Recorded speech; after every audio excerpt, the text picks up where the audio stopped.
rapide. Je suis rapide. Un vainqueur. Vitesse. Plus rapide que la lumière.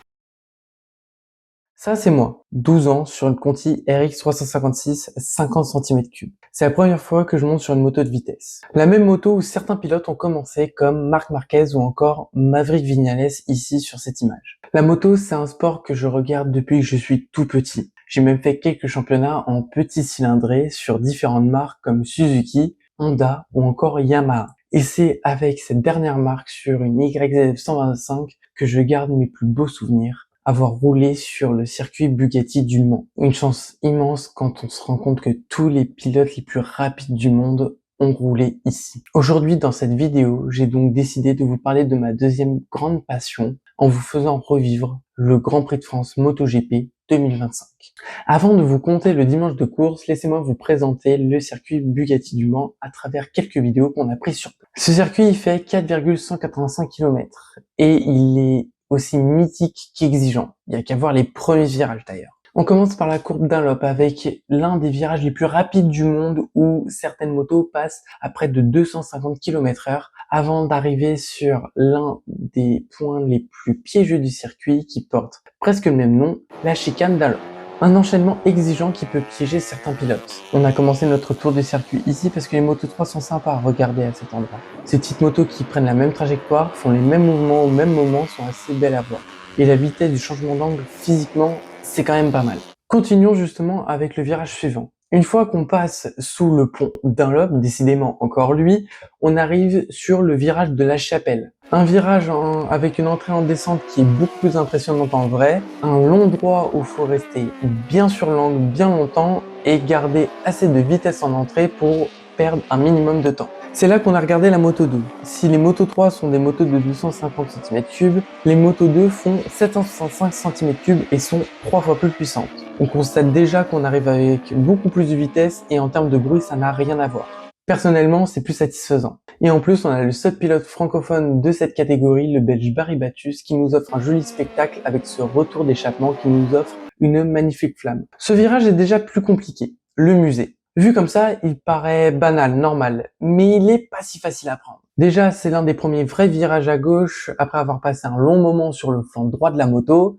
Et en plus de ça, il est très serré dans son entrée avant de s'ouvrir pour laisser le champ à une belle accélération. On a pu voir passer pour la première fois du week-end les pilotes MotoGP. C'est super impressionnant. On les entend fort arriver dans le virage précédent avant de débouler devant nous. Ça rentre fort dans le virage, voire même en glisse pour certains, comme le japonais Ayogura. Et encore, on est loin d'être dans l'endroit le plus rapide du circuit. Le virage suivant, c'est le garage vert. Mais on y est resté le samedi complet, donc on en parlera juste après avoir terminé le tour de circuit. On va aller directement un peu plus loin, après une ligne droite qui sépare ce garage vert des chemins au bleu. Vous pouvez voir avec les Moto 3 que si on arrive un peu trop vite, on n'arrive pas à prendre le virage et on tire tout droit. Mais la vitesse à laquelle passent tous ces pilotes est juste dingue. Avec la Moto 2, j'ai essayé d'aller un peu plus loin pour vous montrer l'enchaînement suivant nommé les S bleus. Là aussi, c'est une sorte de chicane, mais bien étendue avec de grands virages. Et ce droite-là, il est tellement satisfaisant à prendre. Il est en léger dévers, ce qui fait que tu peux bien mettre de l'angle et t'as l'impression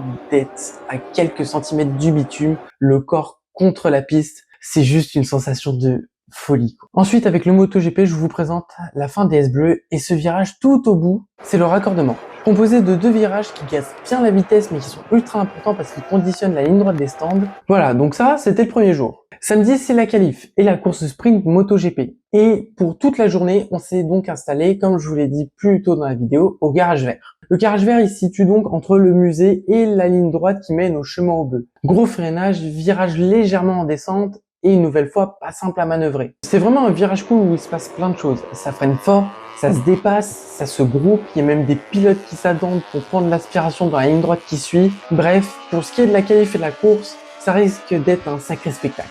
Et en plus, il y avait de l'ambiance. Et petit bonus que j'avais pas prévu, et ça tombait plutôt bien, c'est qu'à la fin de chaque séance, les pilotes viennent juste devant nous faire un essai de départ en vue des courses du dimanche. Et ça, c'est un petit spectacle, un petit bonus, une petite cerise sur le gâteau, si je peux me permettre. Maintenant, je pense que vous connaissez aussi bien le circuit que moi. Il est temps désormais de passer aux choses sérieuses. On va arriver à l'heure des qualifications.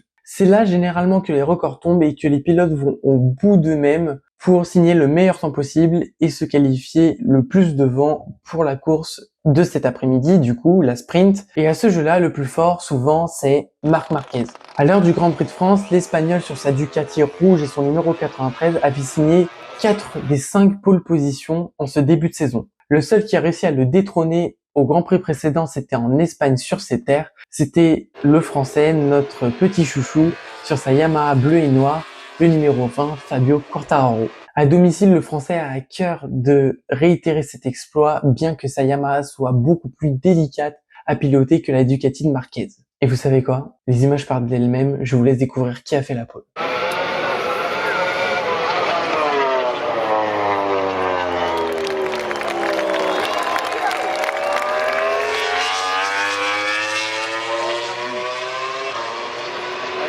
Une 29,324 pour Fabio Quartararo, record du circuit. Le Français a réalisé un tour monumental, impossible presque. On ne sait pas d'où il le sort, mais c'était juste un moment de folie d'entendre cette Marseillaise, et cela donne de l'espoir à tout le monde. L'espoir d'entendre dimanche, à la fin de la course, vers 14h45, résonner une Marseillaise, ce qui n'a pas été le cas depuis 71 ans dans la catégorie reine. On a parlé beaucoup de Quartararo, mais il ne faut jamais oublier qu'il y a un deuxième Français en MotoGP. Il est sur la Honda numéro 5, il se nomme Johann Zarco. Johann y connaît un week-end plutôt délicat jusqu'ici. Il a chuté vendredi après-midi au chemin aux bœufs, devant moi en plus, le seum, et a dû passer par la phase qualificative numéro 1. Il s'en est bien sorti, il a réussi à être repêché, mais malheureusement, il chute lors de la qualification numéro 2 au garage vert. Encore une fois, devant moi. Décidément, on part pas sur de bonnes bases. Mais bref, il arrive tout de même à se qualifier à la 11e position. À ce moment-là, on espère vraiment qu'il signera le meilleur résultat possible et rentrera dans le top 10 pour son Grand Prix national. Mais avant de parler de la course de demain, parlons de celle de cet après-midi, puisque oui, depuis quelques années maintenant, le MotoGP a le droit à une course sprint qui est 2 fois plus courte que la course principale du dimanche et qui distribue 2 fois moins de points. Comme son nom l'indique, c'est un sprint. À 15h, le départ est donné. Fabio Quartararo prend le meilleur envol et mène les premiers tours. Mais derrière, Marc Marquez, il va sacrément vite. L'intensité de début de course est dingue, surtout qu'on a un Français qui mène la course et le spectacle et l'ambiance est au rendez-vous.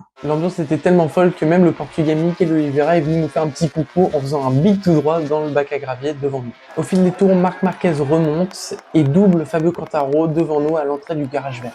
Simple, efficace, juste rien à dire, c'est bien joué. Le frère de Marc Marquez, Alex, et son coéquipier chez Gresini, Fermín Aldeguer, vont également rattraper le Français et le doubler sans qu'il ne puisse réellement faire grand-chose. Sa Yamaha est quand même en dessous des performances assez incroyables de la Ducati depuis quelques années. Il a encore du mal à trouver les clés. De son côté, Johann Zarco, il est un peu plus en retrait, il ne se bat pas pour la tête, mais il est loin de faire une course horrible. Quand on le voit passer dans le garage vert, on sent que le Français n'est pas à son aise sur sa Honda, qu'il est un petit peu en délicatesse, mais malgré tout, il s'en sort plutôt bien puisque devant, certains font des erreurs, il a gagné quelques places, il dépasse certains pilotes, arrive à en contenir d'autres et signe je dirais une excellente 6e place. Pour vous situer, en termes de performance, sa Honda, c'est kiff voire un petit peu en dessous la Yamaha de Quartararo. Donc, pour vous dire à quel point nos Français sont performants et réalisent de belle prouesse avec des machines compliquées. Donc à la fin de cette sprint, nous avons Marc Marquez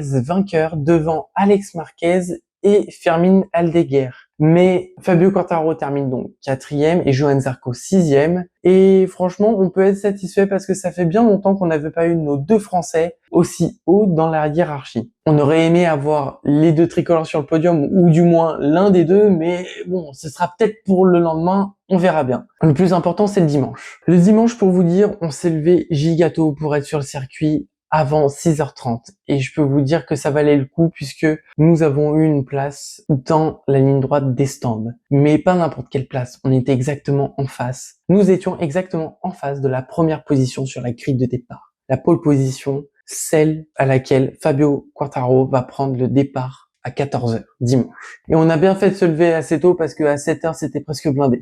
Il y a plusieurs courses lors d'un week-end. Le samedi, nous avons eu le droit à 2 courses de moto électrique et ainsi que la Red Bull Rookies Cup, une course de jeunes talents qui ont pour objectif d'atteindre un jour le championnat du monde et pourquoi pas carrément le MotoGP. Ils ont une course le samedi après-midi et une très tôt vers 8h30 du matin. Donc on va se mettre un peu en jambes avant le warm-up MotoGP. Le warm-up, c'est l'occasion pour les pilotes de se chauffer, mais aussi pour le public, parce que c'est à l'heure où beaucoup de monde arrive et on sent qu'on va taper le record de spectateurs qui était de 297 000 et était déjà détenu par le Grand Prix de France l'année dernière en 2024. On espère que on ira plus haut cette année. Après ça, nous avons droit à la parade des pilotes où ils vont tous faire le tour du circuit sur un petit bus, un petit camion, je sais pas comment on peut appeler ça. C'est vraiment le dernier moment de détente avant le début des hostilités. Puisque ça commence dès 11h avec la Moto 3. La Moto 3, on a une sacrée course, une sacrée bataille, comme toujours, avec un grand paquet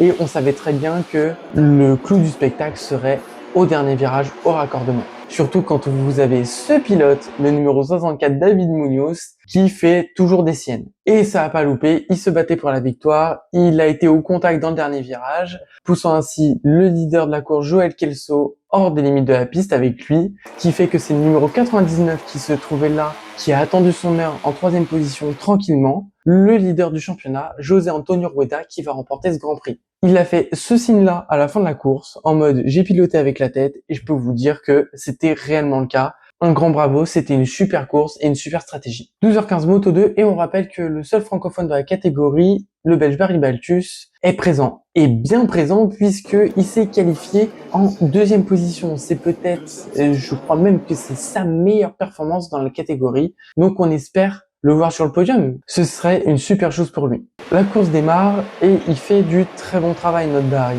Les tours s'enchaînent, il se bat avec Manuel Gonzalez, leader du championnat. Il mène même la course à un moment, je crois, mais Gonzalez, c'est un pilote qui est un petit peu diesel et qui gère son rythme en début de course pour pouvoir l'augmenter s'il n'est resté au même rythme quand les pneus se dégradent et que tout le monde baisse dans les chronos. Donc Gonzalez prend logiquement la tête et s'échappe pour aller remporter ce Grand Prix. Malgré tout, Barry Baltus fait une excellente opération puisqu'il termine 2e de la course. Bravo Barry, c'est son 2e podium de la saison. Ok, je suis navré, je suis un peu passé vite sur la Moto 3 et la Moto 2, mais on est là surtout pour parler de la MotoGP, puisque c'est le Grand Prix de France, c'est là où il y a nos Français, et c'est ça qui nous intéresse. Avant le Grand Prix, on sent que ça va pas être une course comme les autres. Qu'est-ce qui nous fait dire ça? Le record d'influence battu, je vous avais dit que c'était 297 000, on nous annonce qu'on est presque à 312 000. Record pour une course en MotoGP. Juste pour ça, c'était incroyable. Une Marseillaise vibrante qui fout les frissons et qui galvanise au plus haut point.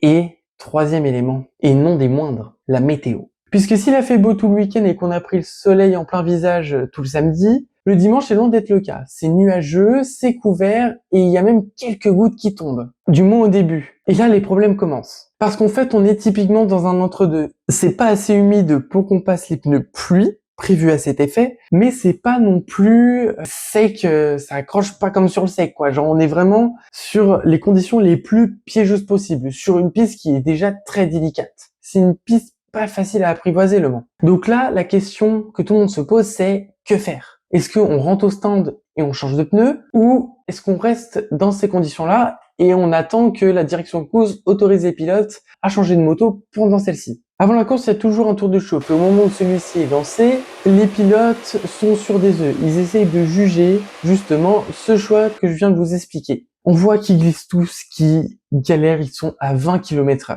Littéralement. Et ça n'a pas loupé. Tous rentrent au stand.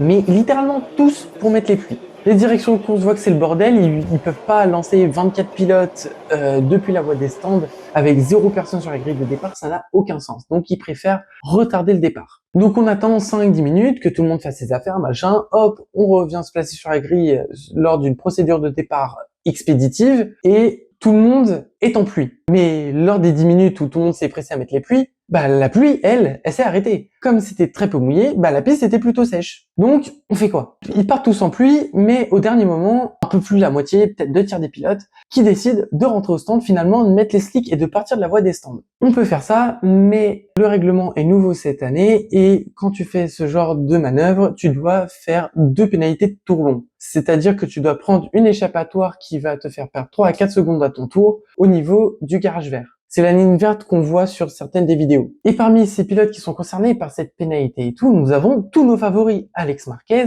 Marc Marquez et notre poleman Fabio Quartararo. Donc là, on se dit, oh là là, ça va être le bordel parce qu'on sait même plus qui est en pluie, qui est en slick, quelle est la bonne décision dans tout ça. Tout le monde est aussi perdu. On sent que ça va changer de part et d'autre dans les stands. Bref, une course de fou furieux s'annonce. Et je suis assez content parce que c'est un spectacle qui est ultra rare. Et puis, deuxièmement, j'étais avec mon pote Robin, qui découvrait l'univers de la MotoGP. C'est la première fois qu'il voyait une course pour de vrai. Et je lui dis depuis le début de la semaine que ce qu'on allait voir là, vu les conditions, les prévisions météo, ça va être le bordel. Et ça a pas loupé. Ça y est, 14h20, le départ est donné. Fabio Quartararo prend le meilleur en vol. Ah non, il y a Marc Marquez qui veut lui faire le freinage, mais le Français rétorque et lead la course. Il a l'air super à l'aise, contrairement à Marquez qui a l'air en difficulté dans ces conditions. Une pluie fine d'ailleurs est revenue sur la piste et on se dit que peut-être les gars en slick n'avaient pas fait le bon choix. On verra ça au fur et à mesure. Mais pour l'instant, c'est les pilotes en pneus slick qui ont l'avantage. Ils sont plus rapides et Quartararo a l'air vraiment d'être très à l'aise. Il y a 1 seconde, voire 1 seconde et demie d'avance sur tout le plateau. Le public est assez hystérique et se dit que la vache, on va peut-être voir un Français gagner. Il y a 26 tours, il en reste 24, mais bon, on y croit. Quartararo purge sa première pénalité, il perd pas mal de temps et laisse le lead à Marc Marquez. Mais comme je vous l'ai dit, Marquez, il a pas l'air très à l'aise dans ces conditions et Quartararo aussi. Alex Marquez va même doubler son frère et Fabio va revenir dans la roue de l'Espagnol qui n'a pas encore effectué ses pénalités. Donc en soi, il a presque 3 secondes d'avance sur lui. Dans le 4e tour, Alex Marquez fait sa pénalité, laissant donc une nouvelle fois le leadership à Marc Marquez, qui se retrouve à nouveau en tête, devant Fabio Quartararo qui a fait ses pénalités et qui est maintenant 2e. Il a une vraie carte à jouer et on le sent très pressant sur l'Espagnol. On se dit qu'il va peut-être tenter d'enlèchement au bleu, un peu trop risqué dans ces conditions, surtout que c'est un gros freinage. L'Ace bleu, il a l'air plutôt à l'aise, c'est là où il est le plus à l'aise depuis le début du week-end, mais il a l'air un chouïa trop loin. Il se rapproche pour tenter quelque chose vraiment peut-être à l'aspiration dans le raccordement. Et là, on le voit pas sur la vidéo, mais catastrophe. Oui, ce que vous entendez, c'est le speaker qui crie sur tout le circuit, une chute. Le pilote que vous voyez tomber au fond de la vidéo, c'est Brad Binder. Mais ce qu'on voit pas, c'est que dans le coin à droite, il y en a un autre qui tombait exactement en même temps.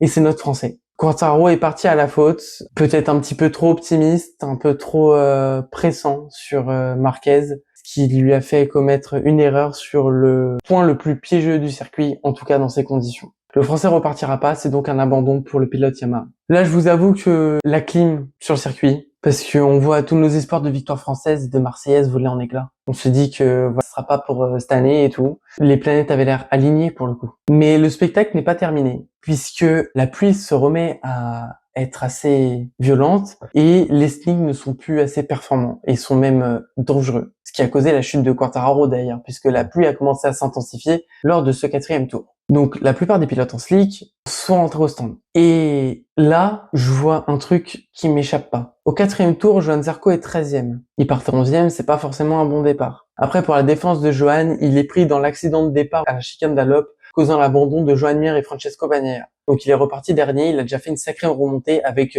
toutes ces histoires de pénalités et de changement de moto. Mais le truc avec Zarco, c'est que, donc comme je vous l'ai dit, il est 13e, et je vois quelques pilotes qui commencent à rentrer, parce qu'ils étaient en slick, qui repassent en pluie. Et je vois Johan qui remonte, qui est 8e. Et là, un détail que je vois sur le grand écran, mais qui n'est pas encore annoncé par le speaker, c'est que les 7 devant lui sont en pneus secs. Les conditions ne le permettent plus, donc ils vont forcément rentrer. Le premier pilote en pneus pluie dans ce classement, c'est Johan. Il est 8e, et vu les conditions, il n'a pas besoin de rentrer au stand. Et quand tu passes par les stands, c'est au moins 20-30 secondes de perdu. Donc là, je vais voir Robin, je lui fais, mec, si je dis pas de conneries, Zarco va être en tête. Et donc, il y croit pas pour l'instant. Même moi, j'y crois pas. Genre, je dis ça vraiment sur des œufs. Je suis pas du tout confiant sur ce que je raconte parce que ça me paraît presque surréaliste, tu vois.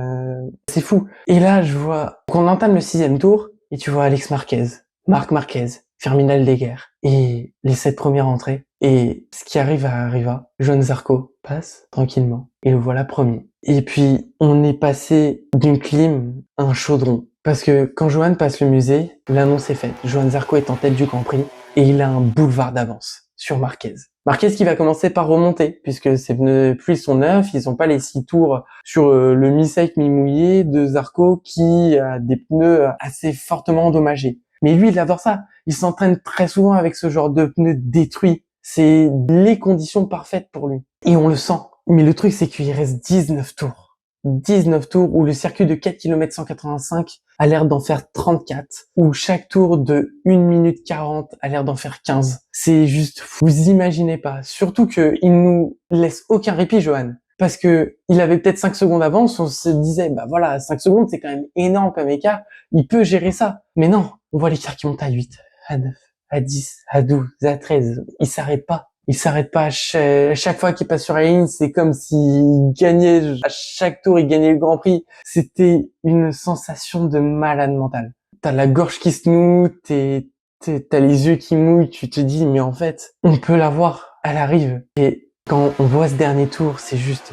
on n'a pas les mots, quoi. C'était un moment inouï, inimaginable, exceptionnel. En plus, l'histoire est magnifique. Pour ce Grand Prix-là, Johann Zarco avait invité son papa et sa maman. Des personnes qui regardent les courses de leur fils à la télé, mais qui ne sont jamais venus sur un Grand Prix en 17 ans de carrière. Et pour la première fois où ils viennent, ils voient tous les deux leur fils remporter le Grand Prix de France MotoGP 2025.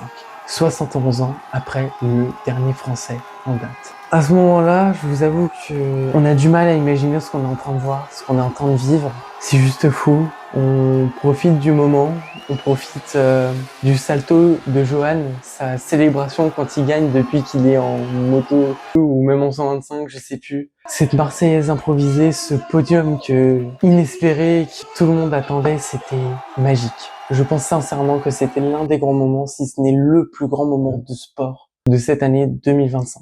Ce dimanche 11 mai, l'équipe le résume très bien. C'était un bonheur fou. Voilà. Merci à tous d'avoir suivi cette vidéo. J'espère qu'elle vous aura plu. Elle est différente des autres puisqu'on ne parle pas cinéma, mais elle sert à ça, cette chaîne YouTube. Je vous parle de cinéma parce que c'est ma première passion. Mais celle qui était là toute mon enfance, c'était la moto. Elle est encore là aujourd'hui. Ça a été un réel bonheur de vous partager ça. Si ça vous a plu, n'hésitez pas à mettre un pouce, à vous abonner, à commenter. Je serais ravi de refaire d'autres vidéos de ce style sur la moto. Est-ce qu'on en fera à chaque Grand Prix? Je pense pas. C'était là un événement assez exceptionnel et ça me tenait à cœur de vous le partager. Nous, on se retrouve très bientôt pour une prochaine vidéo. Sur ce, portez-vous bien et à la prochaine.